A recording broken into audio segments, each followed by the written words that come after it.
Now let's bring in Republican Congressman Mike Lawler. He is from New York. He's a member of the Financial Services and Foreign Affairs Committees. He's also a chair of the Middle East and North Africa Subcommittee. Governor, that's what we'd call you in the South if you were thinking about running for governor. Governor, I want to get to your hearing today with Fed Chairman Powell. Let's start first, though, with you, with USAID. We were just talking about it. I support PEPFAR. I support these programs because they save so many lives. But I also support it strategically as an old Cold War conservative. I understand that boots on the ground are important, but also humanitarian aid is important. It's also important what intel we pick up, whether it's from the Ivory Coast or Sudan or other parts of Africa and other continents. I'm curious what your thought is on how USAID should be approached. Well, Joe, we're actually going to have a hearing tomorrow on USAID in the Foreign Affairs Committee, and a lot of these issues will be discussed. When you look at a program like PEPFAR, I have been very strong in my support for it. 60% of PEPFAR's program is administered by USAID. Secretary Rubio did grant a waiver for life-saving programs like PEPFAR, which obviously is critical on the continent of Africa, saving tens of millions of lives over the last 2 decades. Probably one of the best soft power accomplishments of the United States foreign aid program ever. But then you look at some of the expenditures by USAID. For instance, I uncovered over $3 million to a rap artist in Gaza producing anti-Israel, anti-Semitic songs. Is that the best use of American taxpayer dollars? I would venture not. And so one of the things that we're going to do in this hearing tomorrow, obviously, is go through what actually is the role of USAID, what should they be focused on, and frankly, what have they been focused on. And I think one of the things to keep in mind, Joe, in other parts of the world, some of the woke ideology that USAID was promoting is not welcomed by the people or the governments, and it actually can be counterproductive to what we're trying to accomplish. Right. So I think one of the things we need to recognize. That's what you guys do, though. Like, that's what you go through in subcommittees. It's not like some radical Berkeley professor said, hey, let's give $3 billion to a rap artist in Gaza who's going to do anti-American and anti-Israel. No, the Biden administration did. That's part of the problem here. But you have Congress, though, who funds USAID. So shouldn't you all be making these calls instead of Elon Musk?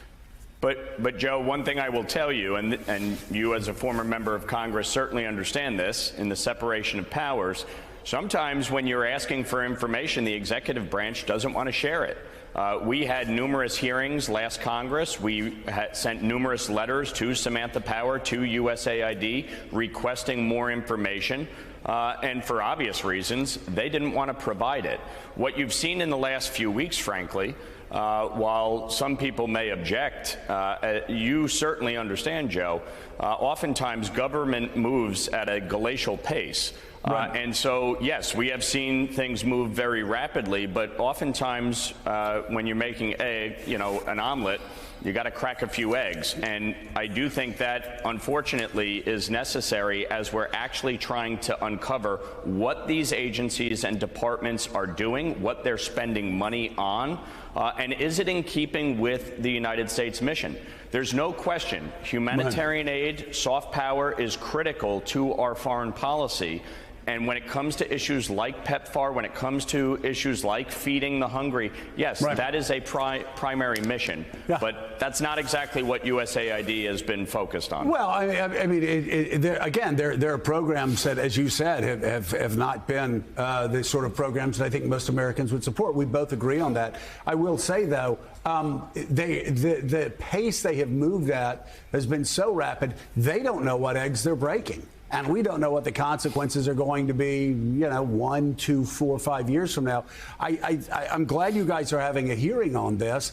I certainly hope because I think we can all agree that bureaucracy needs to be reformed.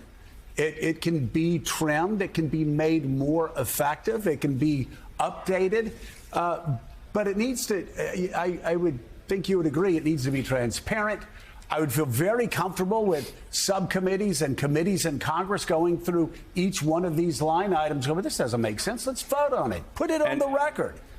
And Joe, by the way, that's what we're doing. If you look at the way Brian Mast, our new chairman of the Foreign Affairs Committee, has structured it, we are looking to do a State Department reauth, the first time in over 20 years. I have jurisdiction over M branch and two parts of P branch.